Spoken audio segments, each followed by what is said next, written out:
Range of punishment is 5 to 99 years or life in prison and up to $10,000 fine. Did you understand? Yes, Your Honor. Is there a reason she's crying?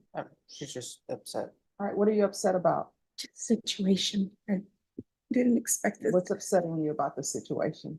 There's a lot of things that I should have done and I didn't do when she first arrived at our home. This case right here is one of those moments that makes your blood boil, because we are looking at a woman accused of the unthinkable, the abuse and death of her own child, and yet here she sits in court with tears streaming down her face as if she is the real victim. The judge lays out the possible punishment, 5 to 99 years, or even life in prison plus a huge fine, and still she sobs, not out of guilt, but out of fear for herself. The state makes it clear this is a horrific case, and that a high bond is necessary, because something this serious cannot be taken lightly.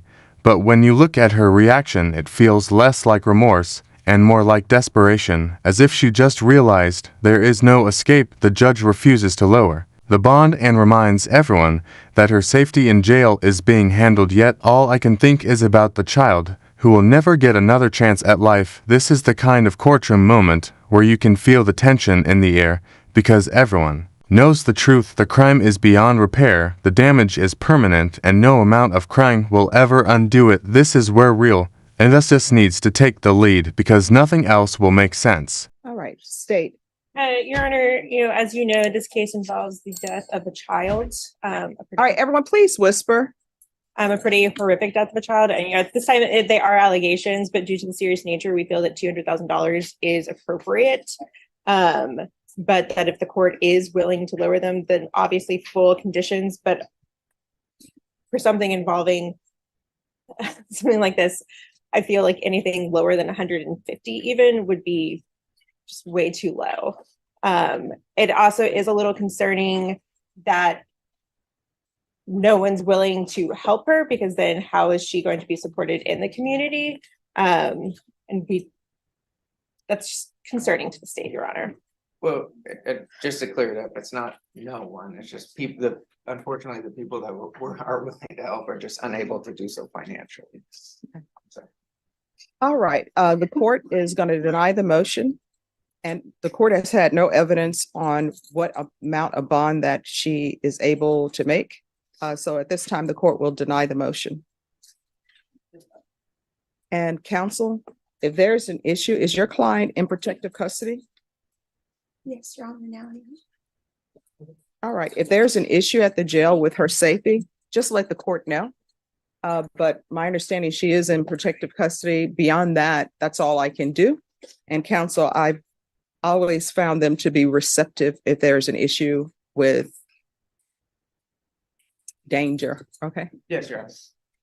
All right. Thank you. Thank you. Months later, we see her again, and this time it is sentencing day. The judge carefully explains her rights, the charges, and the possible outcomes, and each time the word prison is spoken, another tear falls like clockwork. But these tears are not for the innocent life she took, they are for herself. She knows the plea deal on the table is 18 years, and honestly, that feels far too light for the crime at hand. The courtroom atmosphere is heavy as the judge asks if she understands the agreement, and she says yes over and over. While still crying, the defense tries to paint a picture of someone who made a mistake while helping children from the street. But nothing about this story adds up, because one of those children ended up dead under her roof, and she admits to actions that left bruises on the victim. The state recounts the disturbing details, and you can feel the unease in the room, because it is obvious there is more to the story than what is being said. She tries to say she never intended harm, but the bruises and the tragedy speak louder than her words, and every second of this plays out like a scene you wish was fiction, but it is all too real. It's calling 2022 CR 11873, State of Texas versus Yvonne Monica Perez. Can I have parties announced for the record for the state? Allie Jackson. Defense. Matthew Allen. Are you Miss Perez? Yes, ma'am. Yes, Your Honor. Counsel, have you received all the discovery that you revealed with your client? Yes, Your Honor. Court will find that the state is in compliance with discovery. Did you understand you're charged with assault intentionally, knowingly serious bodily injury by omission with the child. Did you understand that's the offense? Yes, Your Honor. Range of punishment is 5 to 99 years or life in prison and up to $10,000 fine. Did you understand? Yes, Your Honor. If you have a plea with the state, the court does not have to follow your plea. If for any reason the court doesn't follow your plea and gives you more than you bargained for, the fact that you entered a plea will not be used against you and you will be allowed to withdraw your plea. Did you understand? Yes, Your Do Honor. you believe she has a rational as well as a factual understanding of the charges against her? Yes, Your Honor. Do you believe she's currently competent and was legally sane at the time of the offense? Yes, Your Honor. Ms. Pettis, has anyone threatened you, coerced you, or placed you in fear to get you to enter this plea? No, Your Honor. Anyone promised you anything other than the plea? No, Your Honor. Are you satisfied with the way you've been represented? Yes, Your Honor. Are you a U.S. citizen? Yes, Your Honor. Court will find that defendant has knowingly and voluntarily waived her rights to jury trial. Did you review the plea bargain page with your attorney? Did you understand it? Yes, Your Honor. According to the plea, punishment is to be assessed at 18 years in the prison and there are no applications. Did you understand that to be the plea? Yes, Your Honor. Her explanation is that she was simply trying to care for the child, yet every part of the timeline raises more questions than answers. She took the kids off the street without proper channels and kept one of them despite knowing the dangers. She admits she should have taken the child for a welfare check, but she never did. She claims she was checking on her eating, watching her, yet somehow the next morning, the child is in crisis. She drops her at the hospital and leaves, and while she eventually returns to speak to police, by then, it is too late. The defense says she has been emotional for months, but that emotion never translated into the right actions when it mattered most. She admits to pinching the child, claiming it was not to hurt, but to check for response, yet it left visible bruises, and that is not something you can just brush aside. The whole situation is wrapped in confusion and half-truths, and as she sits there crying, she looks less like a misunderstood helper and more like someone caught in the web of her own choices. This is why cases like this stick in your head, because the pieces never seem to fit in a way that makes sense for an innocent person. Defense, is that the plea? Yes, Your Honor. State, is that the plea? Yes, Your Honor. Then to the offenses charged, how do you plead? Guilty, not guilty, or no contest? No contest. State, any evidence? State Office State's Exhibit 1. No objections. Court will find that defendant has knowingly and voluntarily waived and consented to stipulation of testimony and stipulations. Court will accept into evidence states exhibits 1 and attachments, and the court will review the same. Is there a reason she's crying? She's just upset. All right, what are you upset about? Just situation. I didn't expect this. What's upsetting you about the situation?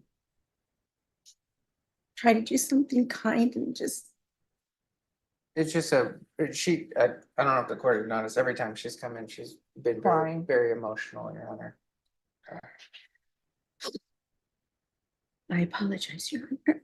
No, I'm just asking questions. All right, if we can go off the record. All right, state, are you asking to amend the stipulations? Yes, Your Honor. No objections. All right, and then the court will review states exhibits 1 and attachments with the amended stipulations. All right, after reviewing states exhibits 1 and attachments, court will find there is sufficient evidence to find you guilty, and the court will find you guilty. Are you proceeding with sentencing? Yes, Your Honor.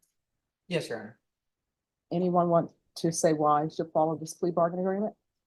I can speak briefly on that, Your Honor. I think for the stipulations, so the way that she came about, Ms. Pettis came about to have the child was kind of strange to begin with. She, in my opinion, I think saw these 2 children that were on the streets. Her and her partner tried to help take them in. And then obviously there was an incident that Ms. Pettis describes a week prior to this where, again, she should have taken the girl in for medical treatment immediately. And then obviously she fell from the stairs. Let's backtrack a little Okay. bit. Because it says in the stipulations that there were 2 people outside of the store. She says she's being a good Samaritan. So she takes them both back to her apartment. And then she tells one of them, I can no longer keep you here. You need to leave. But I'll keep the complainant. Yes, her and partner, so her partner ended up, I believe, keeping the younger boy, and she kept the younger girl at the apartment. And then, And is this younger boy currently alive? Yes, Yeah. Your Honor. yes, And where is he? As CPS has removed him, he leaves with other families. um, the incident described that is the leads to this tragedy, obviously, is Yvonne describes it as she's playing, obviously, the kid shouldn't be playing on the stairs, we know that, she hits her head and the back. She seems like she's okay as far as checking on her, she's eating, watching So why was TV. she pinching her as a sign of as punishment? Because that's what it says in the steps that she would pinch her. Yes, Your Honor. I Why? It wasn't like I'm pitching her, just kind of like a grab, like just It says it to left prompt her. bruises. I'm sorry. It said it left bruises. What makes this case even more disturbing is the involvement of Child Protective Services, or rather the lack of it. CPS had prior contact with her before the tragedy. They knew the child was in her care, and yet somehow nothing was done. This is mind-blowing because the very system meant to protect kids seems to have failed completely. The prosecutor points out that the biological mother had an extensive history with CPS, and still the chain of oversight broke down, leaving this child in a dangerous situation. It is infuriating to think that, with proper intervention, the outcome could have been different, and yet here we are watching a courtroom scene where the blame is focused solely on one person when multiple failures led to this moment. Of course, her actions are inexcusable, but it is impossible to ignore how many red flags were ignored along the way. You start to realize this is not just about one crime, it is about a broken process that allowed it to happen in the first place. And seeing her sit there crying while knowing that truth makes it even harder to watch, because there is no undoing what has been done. I didn't realize it was gonna leave a bruise. I didn't intentionally do it to like leave that bruise. The little girl, when my daughter was, when And so I think she's describing as, yes, she again is admitting to that. It doesn't matter whether you think it's gonna leave a bruise or not leave a bruise, I think we would agree. And then as far as her actions, she seemed like she was okay, and then the next morning, obviously, she's not, and then drops her off at the hospital, and then obviously does another, another bad thing, just leaves her and then leaves. She does come back, she does sit down with the police, she does talk to them, tell them everything that's going on and what happened. Obviously, at that point, it's too late, but I can speak to Ms. Perez from the day I've been with her for 20 months or so, from the day I've met her until today. Every time I talk to her, she's upset, and it's not because of so much of her situations, because of what happened, and she knows that she did wrong. She knows, she wishes she could go back in time and change all of that, and she says that every time I talk to her. And so Like maybe if somebody is offering you a child, maybe calling the police. yes, going that far back, it's not one mistake, it's things that happen over and over. And again, So was the child healthy when she received the child? I don't, Was the child healthy when you received the child? the first one is Joel, No, I'm talking Oh. about the child that is deceased. I don't, Was that child healthy when you received the child? healthy in a sense, she was Healthy in the sense skinny, that she she was had- skinny, Did we she have fed all her her. hair Did she have all her what? Her Hair. hair? on her head? Yes, Your Honor, I mean, only like patches, like not patches, but like her hair was thin. Her hair wasn't thick, it was thin. Her hair was thin. And she came when I picked her up when Cassandra told me to go, and when we went to go pick her up, she had like a dirty little outfit. I bought her clothes, I mean, there's a lot of things that I should have done and I didn't do when she first arrived at our home.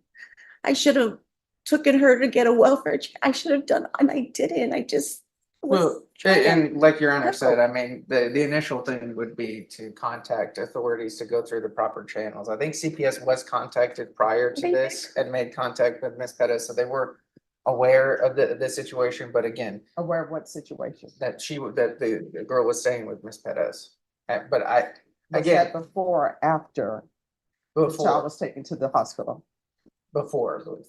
So Child Protective Services was aware that somebody off the street gave her a child and she picked up the phone and called Child Protective Services and said, I No, have this child? No, Miss Pettis didn't. They contacted her. So again, I'm not, I agree with the court. She should have done a lot of different things. Well, I and mean, I'm just unpacking things a little bit. Yes. So, The mother has extensive history with CPS and had different children taken away, so I think CPS was checking into the whereabouts of Ronnie and Howell. all right. It was that. So that's how CPS found out that the child was in her care Yes. and CPS did nothing. I mean, CPS workers sometimes, well, many CPS workers are overworked and underpaid, but I'm wondering why would a CPS worker, and this is just a side note, why a CPS worker would leave a child with somebody that a mother just gave to that's a complete stranger. I guess that's something else that needs to be addressed. Yes, and like I said, the circumstance behind it are, just to put it, I guess, strange, and that's one of the things that I found strange as well, to, I guess, put it nicely. But So why am I following this plea? Your Honor, at this point, the state, after much back and forth, we recommended this plea due to what is actually being charged, and what we can prove. It becomes a question of whether or not we can prove that she did not seek adequate medical attention in terms of she has training as an LVN and attempted to keep an eye on the child at home, and it becomes whether or not we would be able to prove that she failed to do so due to how it is charged, Your Honor. And so at this point, we do feel 18 years for what she is charged with is appropriate. All right, and does she have a license as an LVN? I'm assuming. She did in the past. She did in the past, and then I needed to renew it. It's 'cause I went- expired, is that right? Yes, and Yes. then I started going to school to ECT. Oh, sorry. that's okay. It's expired. This is what the court is going to do. As previously stated, the court is finding you guilty. Court is going to sentence you to 8 years in the prison, give you credit for any time served. There's to be no contact with minors. There's to be, Judge, did you say 8 or 18? 18. Yeah. Did I say 18? Okay. All right, thank you. It's okay. Matt and I are done Yes, this all right. morning. 18. All right, 18 years in the prison, credit for any time served. There's to be no contact with minors, and there's to be no employment in the future with minors or vulnerable persons.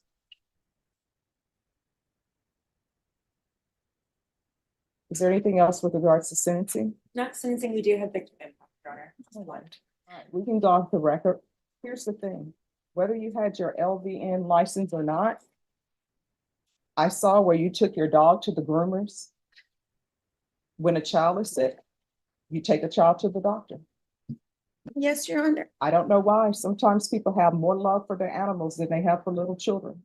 When the sentence is finally handed down, Judge Boyd says 18 years in prison with credit for time served and restrictions on contact with minors.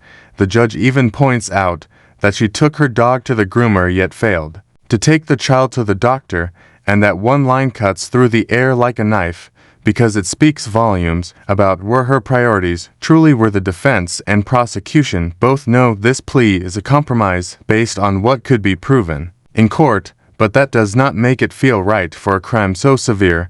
And while she may think this is the end for her, it is really just the beginning of a long stretch behind bars where no amount of crying will change the reality.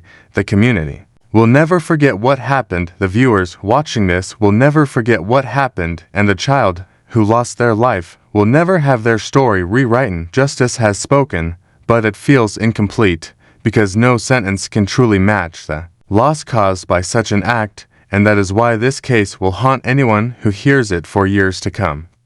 So, if you want to see more chaos like this, hit that like button and subscribe, because we've got plenty more where this came from, and trust me, you won't want to miss the next one.